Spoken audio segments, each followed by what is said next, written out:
예, 오늘 말씀은 그렇게 유명한 부자와 나사로에 대한 말씀이고 또 항상 예수님과 대립했던 바리새인들과 율법사들 뭐 그런 사람들과의 대립의 한 장면을 소개하고 있습니다.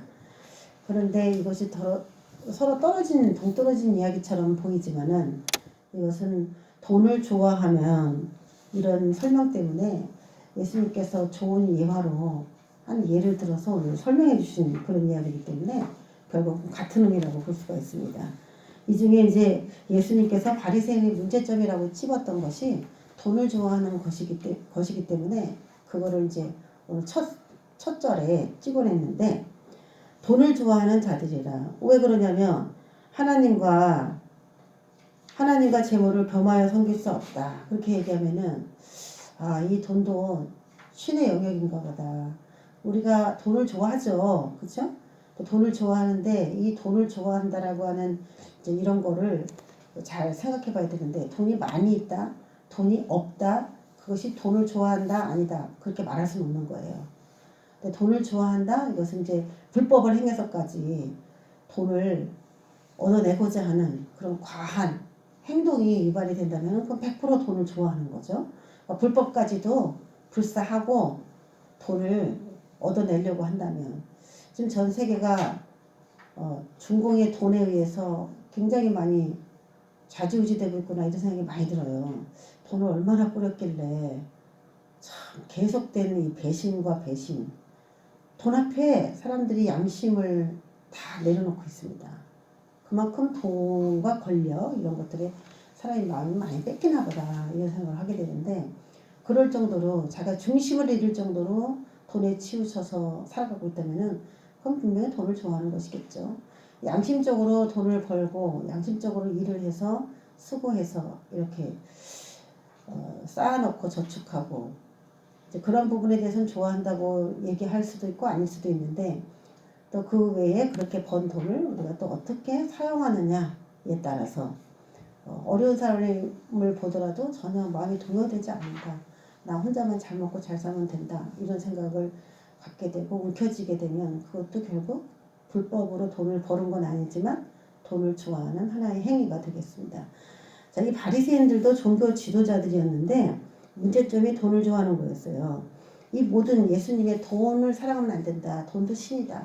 그런 얘기로 불의한 청지기가 돈 때문에 하나님 앞에 청지기 사역을 더 이상 하지 못한 그런 예화를 들려줬는데도 불구하고 그것을 듣고 비웃었어요. 자, 오늘 이 말씀 바리새인들이 돈을 좋아해서 무슨 일들이 생기는 것인가? 돈을 좋아하는 마음이 위험한 이유를 하나씩 찝어보겠습니다. 첫 번째가 오늘 그 말씀이에요. 14절에 이 모든 것을 듣고 비웃거늘. 예수님께서 하시는 그 주옥 같은 생명의 말씀을 듣고도 그 말씀이 마음 안으로 들어오지 못해요. 왜냐하면 돈도 신이기 때문에 그 마음 안에 자리를 잡고 있습니다. 굉장히 크게 신적 요소로. 그래서 이건 정말 내게 생명이 되는 얘기고 내가 참고해야 되는 얘기고 여태까지 누가 이런 얘기를 해주지 않았으니까 다시 기울여서 들어야 될 분명한 그런 이야기들이지만은 그 이야기가 들어올 수 있는 마음의 여유가 없는 거예요. 돈에 대한 탐욕으로 마음이 꽉 차 있기 때문에 그래요. 우리도 마찬가지예요. 어떤 생각이 집중적으로 이렇게 몰입되어 있으면은 꽉 차 있으면 하나님이 그 마음에 들어갈 수 없어요.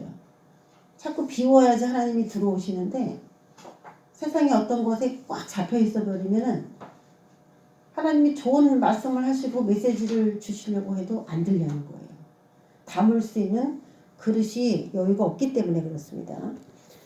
이 모든 것을 듣고 도리어 비웃는 그런 마음의 비정상적인 행태가 벌어지고 있습니다.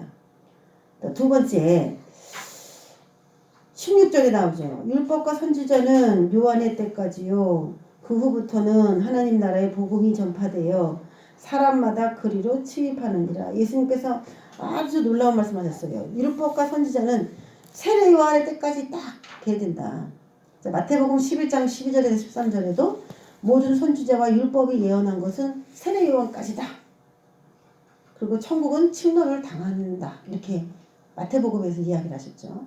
그러면서 지금 예수님은 세례 요한하고 시대가 겹쳤어요. 그 세례 요한의 머리가 잘리고 이제는 새로운 머리 대신 예수님의 시대가 이제 활짝 열리게 된 겁니다. 그러면서 이제 세례 요한과 예수님은 동시대 사람으로 분류되면서 세례 요한까지는 율법과 선지자의 시대, 한마디로 구약의 율법 시대가 되는 것이고, 그리고 예수님은 신약 시대, 하나님의 복음의 시대로 세례 요한과 예수님의 그 동시대에 그 두 가지 지는 해와 뜨는 해에 완전히 그 기준점이 되는 그런 시대였었어요. 이 시대가. 지금 이렇게 역사적인 시대에 중요한 타임을 이 바리새인들이 그 현장을 살아가고 있는 거예요. 그 예수님을 눈으로 직접 보게 되는 겁니다. 그런데 그들은 그거를 보지 못한 거예요. 율법과 선지자, 너희들이 그렇게 붙잡고 있는 그 율법, 너희들이 그렇게 모세 오경 중요시 여깁니다. 그들이 하나님께 받아서 한 말에 이들은 거기에다가 모든 것들을 다 걸어요. 이 율법과 선지자는 세례 요한의 때까지고 그는 이제 끝난 거고 이제 내 시대가 도래를 했는데 이들은 그걸 알지 못해요. 그 후부터 하나님 나라의 복음이 전파되어 사람마다 그리로 침입하느니라. 천국은 침노하는 자들의 것이다. 막 그 천국을 얻기 위해서 예수님께 달려들고 율법보다 율법의 완성이신 그분 앞에 그분을 이제 볼 수 있는 눈이 열려서 하나님 나라로 막 들어가고 있는데 이들은 하나님 나라가 코앞에 와서 자기가 목도를 하고 있는데도 그걸 인지하지 못하는 무감각한 마음을 가졌어요. 둔한 영을 가졌어요. 왜 그렇죠? 그래서 이 돈을 좋아하는 게 이게 영이다 라고 하는 것이 바로 제가 그래서 하는 말이에요. 하나님 나라의 복음을 듣고도 복음으로 이해하지 못하는 그런 마음 형태라면 그 마음에 도대체 어떤 영이 있는 것입니까? 우리가 어떤 것에 마음을 뺏기고 그것에 마음을 꽉꽉 채웠을 때에 정말 하나님이 들어가실 자리가 없는 것은 너무 확실합니다. 모든 사람이 하나님 나라로 막 침입해 들어가는데 자신은 너무 태평한 거예요. 그럼 뭐냐? 하나님 나라에서 이들은 제외돼 버린 것이죠. 돈을 좋아하기 때문에 결국 하나님 나라를 자신은 침입해서 들어가려고 하는 의지가 발동하지 않게 된 것입니다. 그러나 율법의 한 획이 떨어짐보다 천지가 없어짐이 쉬우리라. 율법이 폐하여졌느냐? 율법 시대가 끝났다고 말은 하지만 모세 다음에 여호수아가 등장하여서 여호수아 시대가 펼쳐진다 할지라도 여호수아가 율법 밖에서 활동했느냐? 그게 아니죠. 여호수아는 모세의 수종자로서 모세 밑에서 모세가 한 그대로 배운 사람이에요. 모세 밑에서 나온 자가 여호수아예요. 예수님도 율법과 상관없는 곳에서 오신 분이 아니라 율법에서 그렇게 많은 부분 할당된 메시아에 대한 그 이론으로 그분이 태어나신 분이에요. 율법 안에서 나오신 분이에요. 그러니까 율법이 폐하해졌다는 것이 아니라 율법의 안에서 예수님께서 새로운 존재로 나오셔서 율법을 더 강화시키시고 더 완성하신 그 역할을 예수님이 마저 하시려고 한 거죠. 절대로 다른 것이 아니에요. 우리가 쉽게 예를 들어서 모델하우스로 얘기를 많이 하지 않습니까? 모델하우스는 실제 건물로 보여주기 위한 한마디로 모형적 건물이었어요. 그러면 이제 실제 건물이 지어지면 모델하우스는 없어져야 되는 것이죠. 그러면 그 모델하우스가 없어진 것이냐? 아니죠. 실제로 지어진 건물을 봤을 때 모델하우스가 어떻게 지어졌었는지 그 안에 한 축 녹아있는 것이죠. 바로 이런 것처럼 율법을 통하여 그 안에 들어있는 메시아를 실제적 메시아까지 연관시켜서 볼 수 있어야 되는데 그들은 그거를 하지 못한 거예요. 율법의 한 획이 떨어졌냐? 율법이 그 히브리어를 이제 율법을 쓸 때 히브리어를 썼겠죠. 근데 거기에 점을 딱 찍는 그런 글자들이 있어요. 획으로 긋는 글자도 있고. 자, 그런 우리도 이제 점이 있죠. 획으로 긋는 글자도 우리도 있죠. 그런 글자들이 있는데 그런 게 떨어지는 것보다 천지가 없어지는 것이 더 쉽다. 율법은 하나도 없어질 수 없다라는 것이죠. 그러면서 참 난해한 이야기를 하십니다. 18절에 보면은 무릇 자기 아내를 버리고 다른 데 장가드는 자도 가늠하며 무릇 버림당한 여자에게 장가드는 자도 가늠함이니라. 그러면서 갑자기 장가드는 이야기, 가늠하는 이야기 이런 얘기가 나와요. 18절에. 그리고 뒤에 부자와 나사로의 얘기가 나와요. 왜 갑자기 율법에 대한 이야기를 막 하시다가 가늠하는 이야기를 갑자기 하시는지 이해가 안 되죠. 한 절에 딱 이겨 있는데, 자, 이 이야기의 설명은 맨 나중에 제가 하기로 하겠습니다. 왜 이런 얘기가 갑자기 나갈 수밖에 없었는지. 자, 우리 19절 한번 보겠습니다. 이제부터 그 유명한 부자와 거지에 대한 이야기예요. 요약하면 한 부자가 있어 자색 옷과 고운 베옷을 입고 날마다 호화롭게 즐기고 있었습니다. 자, 이들은 누리는 자들이에요. 부자, 자색 옷, 고운 베옷, 호화롭게 즐기더라. 다 지금 한 절에 있는 이 말씀이 뭐 하나 이 세상에서 부족한 게 없어요. 돈만 있으면 굉장히 좋을 것 같지만은 막상 또 돈 있는 사람들이 타락하는 거 보면은 그것이 전부 그렇지는 않다는 것을 또 우리가 알 수가 있긴 한데, 없는 사람은 그래도 있어 봤으면 좋겠잖아요. 그죠? 근데 이 부자예요. 자색 옷, 고운 베옷, 호화롭다. 좋은 말들 다 있어요. 반대적으로 20절에 나사로라 이름하는 한 거지가 있었어요. 거지, 헌데투성이 대문 앞에 버려졌다. 이런 얘기들. 자, 그래서 이제 이 부자는 지금 율법을 수행해야 된다라고 하나님께, 나는 율법을 가르치는 바리새인입니다 라고 자칭 하나님의 보내신 자라고 스스로 생각하는 그런 바리새인들이 어떻게 살고 있는지를 예수님이 이 비유로 말씀해 주신 거예요. 너희들은 지금 너무 부자야. 너무 호화로워. 그리고 이 나사로는 누구를 얘기할까? 그럼 예수님을 얘기하는 것이죠. 나는 하나님의 말씀을 똑같이 수행하러 온 입장인데, 나는 머리 둘 것도 없고, 나는 거지고, 나는 개들이 정말 핥을 정도로 이 세상에서 보잘것없는 삶을 살았죠. 이 개들이 와서 핥을 때니까 개만도 못한 인생같이 느껴지잖아요. 실제로 이방인들을 이들이 개라고 그랬고, 이방인들과 늘 접촉하면서 이방인들보다도 더 못한 삶을 살았던 그분이에요. 그 예수님이. 그리고 대문 앞에 버려진, 나중에 사람들에게 또 버려진 인생을 사실 그런 분이기도 하고. 그래서 어떻게 하나님이 똑같은 하나님의 말씀을 받았다라고 하는 주의 대리자들인데 이렇게 서로 다를 수가 있는가.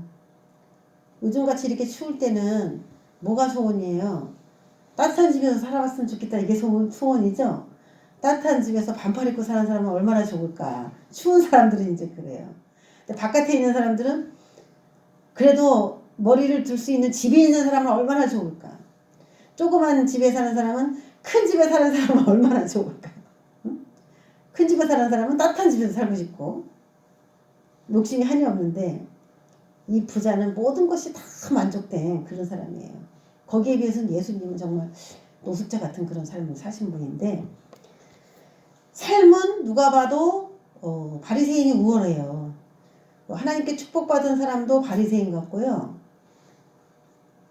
또 주님의 일을 하는 사람에게 하나님이 만약에 내가 하나님이다. 그러면 하나님이 내 일을 하는 나의 종에게 어떤 대우를 해줄까 보면은 부자같이 대우해 주지 않을까? 이런 생각을 먼저 해요.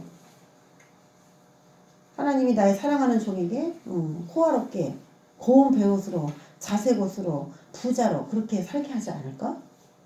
그런 생각을 하잖아요. 객관적으로 봤을 때도.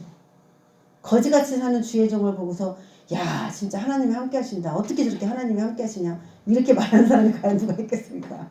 응? 그런데 살았을 때는 정말 저렇게 달라요. 나사로의 이름은 하나님이 돕는 자라는 뜻이라 했잖아요. 하나님이 돕는 건 분명한데 사는 걸 보면은 하나님이 돕는 것 같지 않아 보이는 그런 처참한 인생을 비교해서 설명했습니다. 또 도리어 부자의 상에서 떨어지는 것으로 배불리려 하여 심지어 개들이 와서 그 헌대를 핥더라. 근데 역사적인 장면이 나옵니다. 죽었어요. 거지가 죽었고 부자도 죽었어요.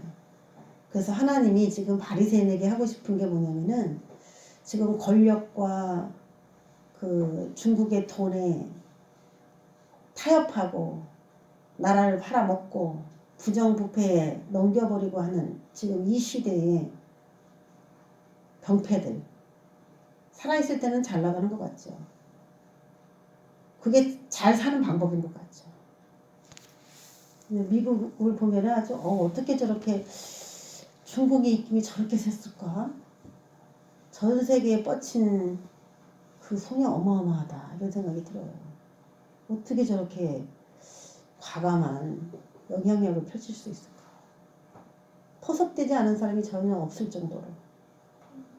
하나님이 그렇다고 해서 패배하실 분입니까?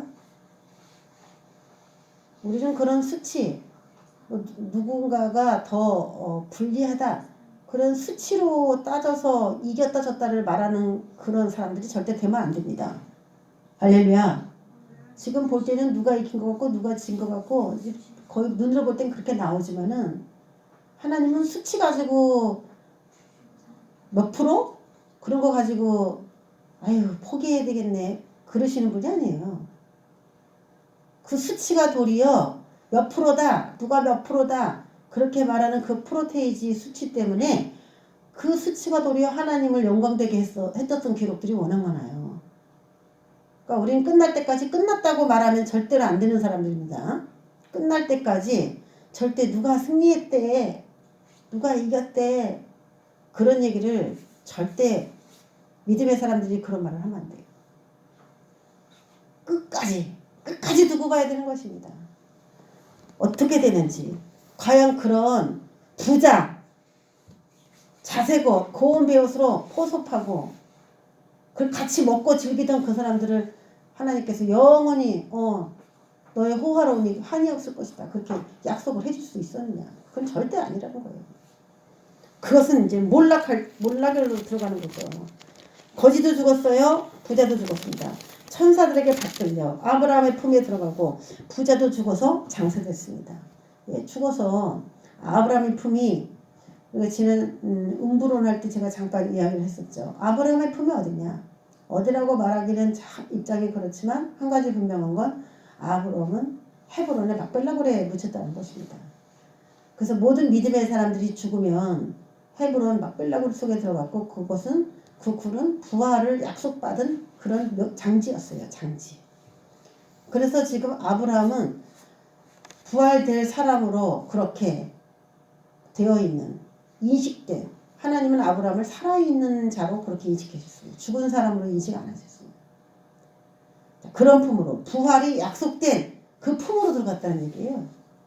그래서 이 나사로는 부활될 자로 그렇게 이야기가 되고 있고 부자도 죽어서 장사되는데 부자는 음부로 들어갔습니다. 그러니까 죽어서 완전히 다르다는 거죠. 죽어서. 살았을 때도 불행하게 살다가 죽어서도 불행하면 그건 참 불공평한데 공의 하나님이 그렇게 하지 않아요. 음부 반드시 있습니다. 음부에서 고통 중에 눈을 들어. 이 음부는 언제 멸망한다 그랬어요? 언제? 예수님께서 재림하시고 천년왕국 때까지 이 음부는 존재해요. 천년왕국에도 죽음이라는 것이 있습니다. 그래서 이 음부가 죽으면 들어가야 되니까. 그래서 음부도 그때까지는 있어요. 그런데 요한계시록 보면은 이제 백보자 심판 천년왕국이 끝나고 백보자 심판이 딱 세워져서 이제 새하늘과 새 땅으로 갈 사람 영벌로 갈 사람 완전히 나눌 때에 그때 사망과 음부도 불못에 던져진다. 그렇게 표현되고 있습니다. 그래서 음부는 영원 세계가 오기 전까지 존재해요. 그러면 영원 세계가 오기 전까지 존재한다는 얘기는 영원 세계가 오기 전까지 죽은 사람들이 음부에 갈 가능성이 매우 많다는 얘기죠. 소용이 없으면 진작에 다 파괴돼 버리죠. 진작에 다 소멸시켜 버리죠. 문을 잠가놔 버리든지. 쓸모없으면. 그런데 백보자 심판 때에 의해서 음부가 영벌의 그 불에 같이 이렇게 들어가는 거 보면은 음부는 그때까지 여전히 존재한다는 얘기가 되겠습니다. 그가 음부에서 고통 중에 눈을 들어. 음부는 우리가 쉽게 생각할 때는 고통이 많이 있는 곳이구나. 죽은 사람이 가는 곳, 일반적으로는 그렇게 인식하고 있지만 거기에서 더 많은 영역을 차지하는 것은 고통받는 영역들이 굉장히 많이 있다는 거죠. 자신이 어떤 행동을 했느냐에 따라. 고통 중에 눈을 들어 멀리 아브라함과 그의 품에 있는 나사로를 보았다. 불러 이르되 아버지 아브라함이여. 그렇기 때문에 이 하나님을 아브라함이라고 하나님을 아버지라고 부르는 그 사람들이 맞고 바리새인들은 또 아버지 아브라함이요 라고 하는 거 보니까 아브라함의 후손인 이스라엘 백성 중에 누구죠? 그래서 이건 바리새인들이에요.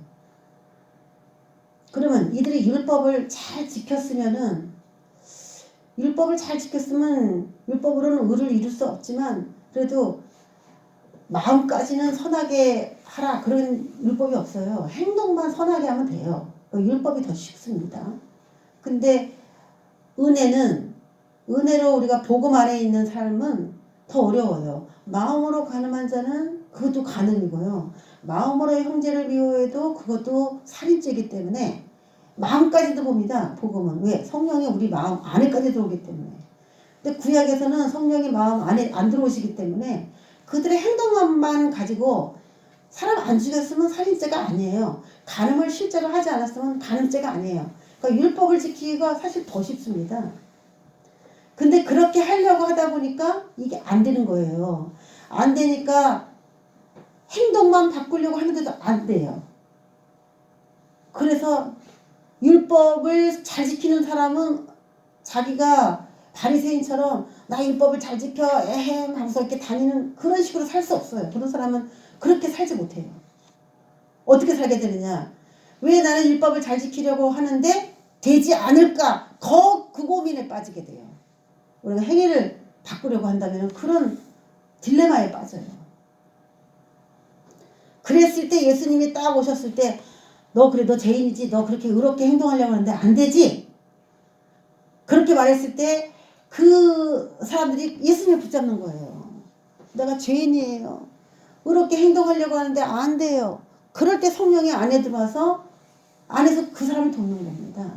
그래서 율법을 의롭게 잘 지키려고 하는 사람들에게 예수님이 성령으로 더 강하게 역사하시는 것이지 자기가 착하다, 자기 잘하고 있다라고 믿는 사람에게는 성령의 역사가 없는 거예요. 그래서 스스로 의롭게 여기는 사람에게 성령의 그 강한 감동이나 깨달음, 성령 체험 같은 게 약한 이유가 바로 그거예요. 자신이 의롭다, 선하다라고 인정하고 살기 때문에 성령님 내 안에 들어오셔서 나를 좀 뜯어 고쳐주세요. 바꿔주세요. 이렇게 말하지 않는 거예요. 이 바리새인들은 지금 자신의 율법책을 매일 읽으면서 어떻게 생각했어야 하느냐. 내 힘으로는 내가 선을 행할 수 없는 존재라는 것을 뼈저리게 느끼고 있었어야 될 그 사람들인데 아버지 아브라함이요. 아버지 아브라함이 하나님 앞에 있으니까 우리는 당연히 자녀니까 그렇게 갈 줄로 생각하고 돈의 눈을 밝히고 좋아했다는 얘기가 되는 거잖아요. 그들의 삶이 잘못됐죠. 율법은 굉장히 좋은 거고 율법도 은혜로 주신 것입니다. 근데 지킬 수 없는 문제인 때문에 성령이 오신 거죠. 이들은 그런 문제에 대해서 생각해보지 않았다는 것 때문에 이들은 율법을 제대로 지켜보려고 노력하지 않은 자로 단죄된 거예요. 아버지 아브라함이여 나를 긍휼히 여기사 여기 가니까 긍휼히 여기달라고 하네요. 그전에는 한마디도 안 하더니 우리는 이 땅에 있을 때 가장 많이 해야 되는 게 긍휼히 여겨달라는 그 기도예요. 하나님이 왜 우리의 기도를 들어주실까요? 우리를 불쌍히 여기시면 들어주세요. 불쌍히 여기시면. 내가 이거 잘했으니까 이거 들어주세요. 그러면은 그건 어려워요. 그건 힘든데 불쌍히 여겨주세요. 그러면은 그 기도가 잘 들어집니다. 긍휼히 여기사 나사로를 보내어 그 손가락 끝에 물을 찍어 내 혀를 서늘하게 하소서. 지금도 자기가 나사로를 시켜서 자신을 대접할 수 있는 그런 사람으로 생각하고 있어요. 지위가 바뀐 줄 전혀 모르고 있어요. 내 혀를 서늘하게 하소서. 내가 이 불꽃 가운데서 괴로워하나이다. 자, 음부는 어떤 곳이냐? 죽어서 서로 다른 곳으로 갔죠. 음부의 불꽃, 목마름, 괴로움, 고통받는 곳. 이 고통받는 곳에 오지 않게 하소서. 음부의 한쪽 영역은 우리가 잘 모르지만 한쪽 영역은 분명한 게 고통받는 곳이에요. 나사로는 죽어서 아브라함의 품, 안식 안에 들어갔습니다. 편하게 쉬는 거예요. 편하게. 그러니까 우리가 외국에 불쌍한 어린이 얘기 들으면 막 어떻게 이런 일이 있을 수 있을까 막 그런 생각이 드는데 분명히 그 아이들이 예수를 믿는다면은 하나님이 정말 가장 편안한 안식의 자리로 그 사람들이나 학대받는 그 사람들을 거기다 두겠죠. 우린 좀 편한 그런 문화 가운데 살고 있긴 합니다. 어렵게 사는 사람들에 비해서는 지금 이제 어렵게 되는 상황이 또 우리에게 올 수도 있는 그런 시즌을 우리가 지나가고 있는데 괴롭다는 겁니다. 음부는. 아브라함이 이르되 예 너는 살았을 때 좋은 것을 받았고 나사로는 고난을 받았다.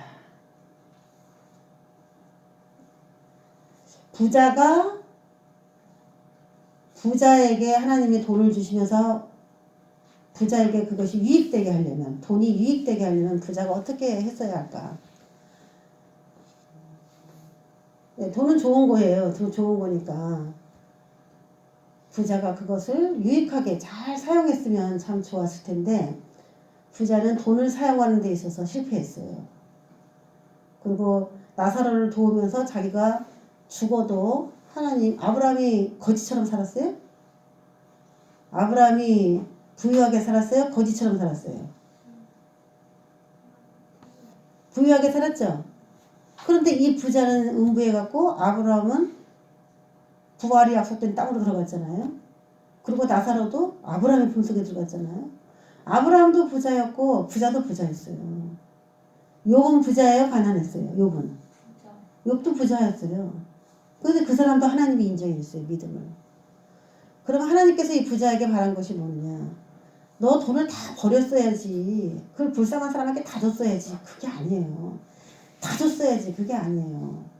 하나님이 주신 그 부 안에서 이 사람에게 사람들의 영혼을 구원할 수 있는 이 바리새인이잖아요.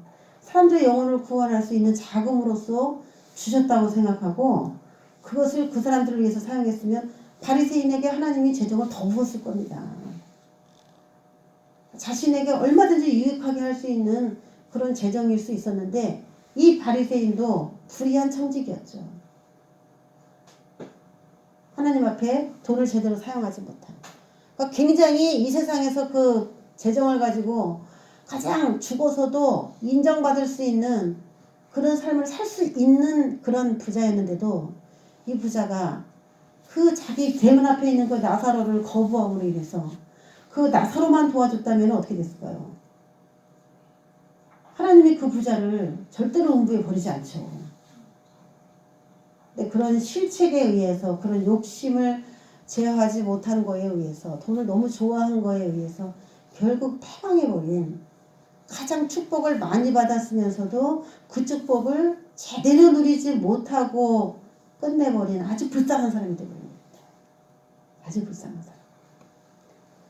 좋은 것을 받았고 나사로는 고난을 받았으니 이것을 기억하라. 그는 여기서 위로를 받고 너는 괴로움을 받느니라. 둘 다 하나님을 믿는 사람이었는데 갈림길이 완전히 달라졌죠. 너희와 우리 사이에 큰 구렁텅이가 놓여있어. 이거 무적행일 가능성이 많다 그랬어요. 여기서 너희에게 건너가고자 하되 갈 수 없고 무적행도 음부의 한 영역이기 때문에 밑이 없는 바닥이 없는 그런 구덩이기 때문에 그 음부 영역에 같이 존재해야 되는데 이 구렁텅이가 무적행이에요. 거기서 우리에게 건너올 수도 없게 하였느니라. 이르되 그러면 아버지여 계속 아버지라고 하죠. 구하노니 나사로를 내 아버지 집에 보내소서.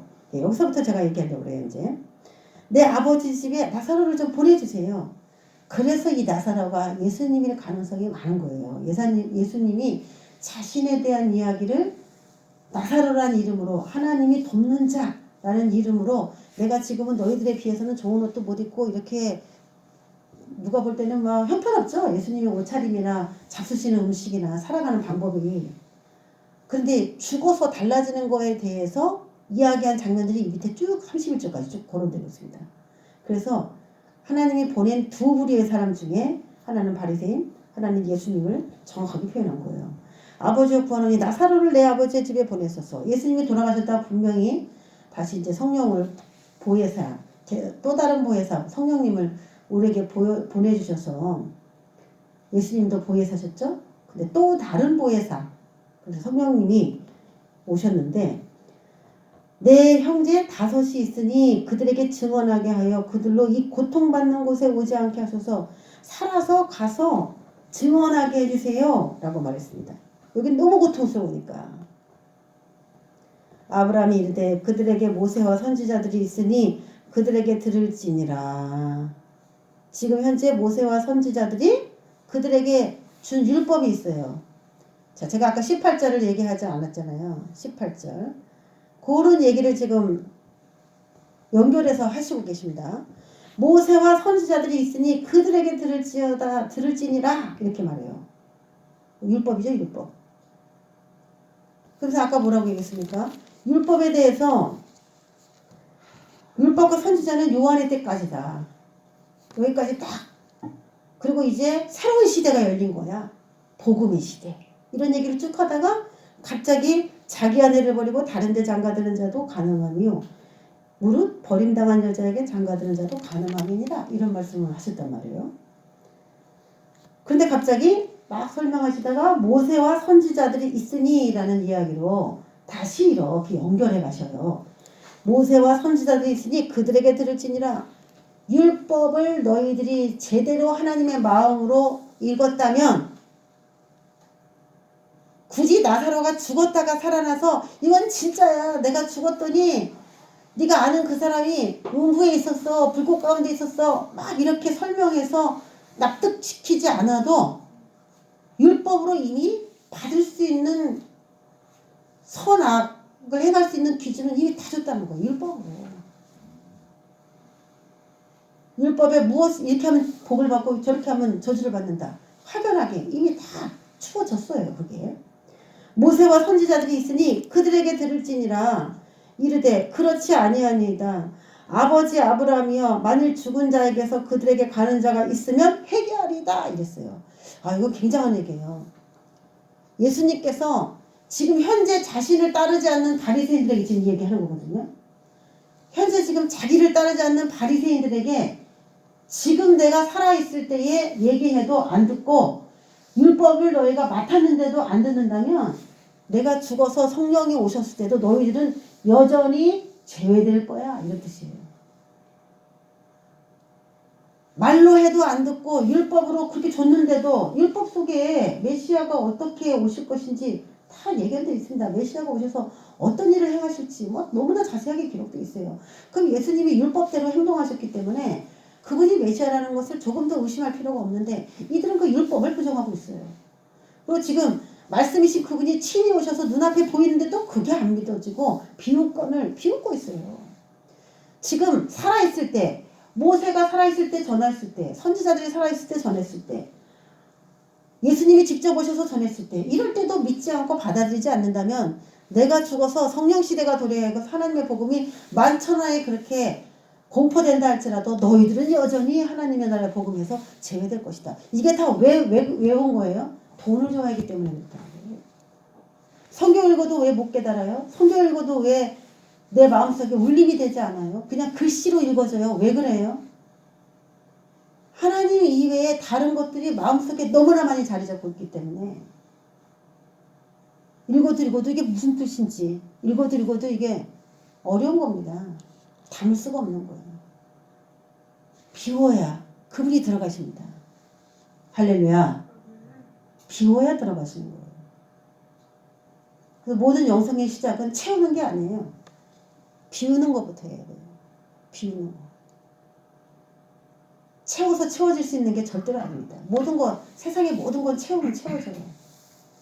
하나님은 안 그래요. 하나님은 우리가 무엇인가를 비워놔야 그 안으로 들어오시는 거예요. 그래서 내가 이제 하나님을 잘 믿어보겠습니다 하면은 무지기로 마음을 비울 만한 심령이 가난해질 만한 여러 가지 일들을 하나님이 그때부터 나의 허락하에 하셔요. 하나님 제가 너무 은혜 받고 싶어요. 주님을 너무 알고 싶어요. 주님 하나하나 이것저것 다 가르쳐 주세요. 내가 묻는 거. 주님을 알길 원합니다. 막 그런 기도를 하면요.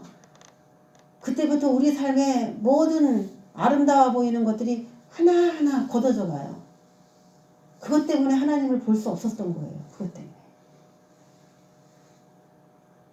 그런 것들이 다 무너져야 그것들을 바라보던 우리의 관점이나 시선이 다 이제 깜깜하게 맹인처럼 돼야 하나님이 보여요.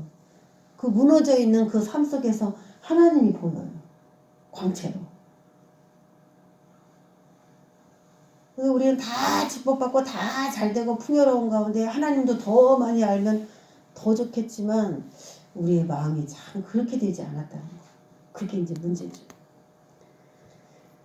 만일 죽은 자에게서 그들에게 가는 자가 있으면 회개할 거예요. 우리 다섯 형제한테 제발 회개하게 해주세요. 그랬어요.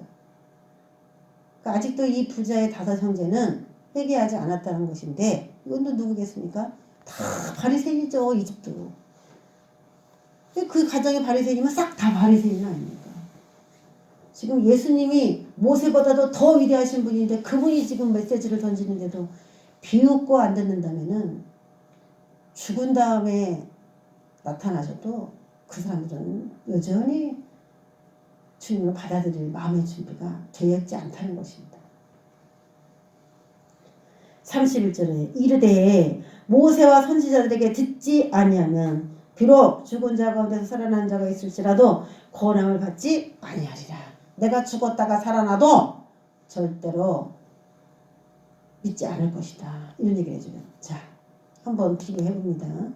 31절 모세와 선지자들에게 듣지 아니하면 이렇게 돼 있죠. 지금 모세와 선지자들에게 말했을 때 율법을 들었을 때 이미 이들은 행실을 고쳤어야 되는데 이들의 문제는 뭐냐. 그 18절에 그 문제가 장가든 자에 대한 음행 문제죠. 음행. 그들은 율법을 아주 교묘하게 자신이 좋은 대로 해석해요. 아내를 버리고 다른 데 장가드는 자도 간음함이요. 무릇 버림당한 여자에게 장가드는 자도 간음함이니라. 이들이 고민됐던 게 뭐냐면은 여자하고 이혼해도 되는가 뭐 이런 문제들. 그들이 이제 그런 문제를 가지고 있었어요. 그다음 음행한 연고 외에는 이혼할 수 없다. 그러니까 음행을 했다라고 하고 이제 이혼도 하고 새로운 여자를 그 법으로 모세가 인정했기 때문에 잘못이 없다 이렇게 생각하고 그렇게 했어요. 그렇게 만든 거죠 이들이 법을. 근데 실제로는 하나님이 두 사람을 짝지어놨기 때문에 절대로 갈라지게 하면 안 된다. 원래는 그거거든요. 창세기부터 내려왔던 하나님의 결혼관이에요. 그게.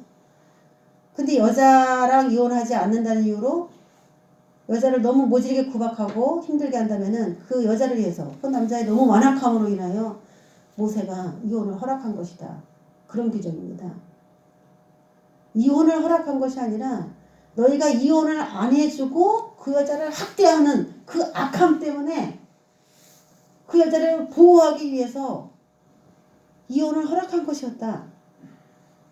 얼마나 인간이 악하면 하나님이 원래 세우는 법에서 모세가 그렇게 또 준 명령이죠. 하나님이 명령했는데 거기에 또 준 명령처럼 하나의 이론을 또 만든 것이죠. 자, 이런 이야기를 18절에 꺼내면서 율법을 지키려고 하지도 않았고 율법을 마치 잘 지키는 것처럼만 포장한 그들에 대해서 지금 질타하고 있는 거예요.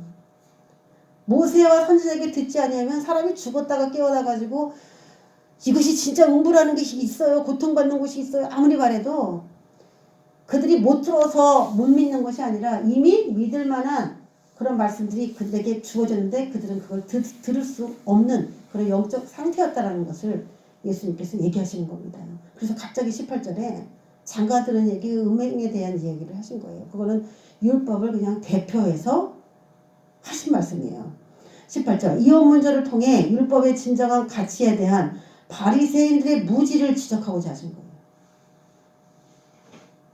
율법을 제대로 이해하지 못한 바리새인들의 무지. 그리고 율법의 영구성. 율법은 폐해진 것이 아니라 예수님은 율법을 철저하게 이행하셔요. 내면까지. 살인하게 되는 동기가 어디서 나왔느냐? 마음에서 나왔다. 간음하고 싶은 그 죄성이 어디서 나왔느냐? 마음에서 나왔다. 그래서 그 마음 안으로 자신의 그 성령을 보내시고 그래서 그 성령님은 이제 마음을 다스려서 죄와 싸워 이기게 하고 그리고 율법을 완성하시려는 목적이죠. 율법의 요구를 이루게 하려 하십니다. 로마서 8장에 나온 거.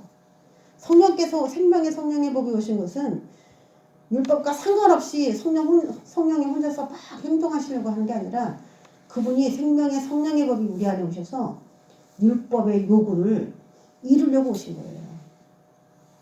근데 이들은 율법에 대해서 이미 무지한 상태이고 율법의 시대보다 더 완성된 시대로 가고 있는데 그런 것에 대해서 전혀 감각하지 못했어요. 돈을 좋아하는 마음, 한마디로 말하면 마음의 부유죠. 이 부유가 어떻게 만들었느냐. 마음의 부패를 만들었어요. 마음의 부패. 마음의 부유는 율법의 의도나 복음의 메시지를 깨닫지 못하게 하며 들어도 무관심하게 만들어버렸어요. 그래서 이 돈은요, 세상의 모든 것에 대한 대표를 여기서 얘기하는 거예요. 대표. 세상에 관심 갖는 모든 것들이 어떤 것이든지 간에 그게 마음에 들어와서 꽉 자리 잡아버리면 우리는 하나님을 안 찾게 돼요. 자꾸 마음이 그쪽으로 쏠려요. 그런데 이 세상의 모든 것들을 통틀어 대표로 말한다면 돈이다. 그렇게 말씀하고 계신 것입니다.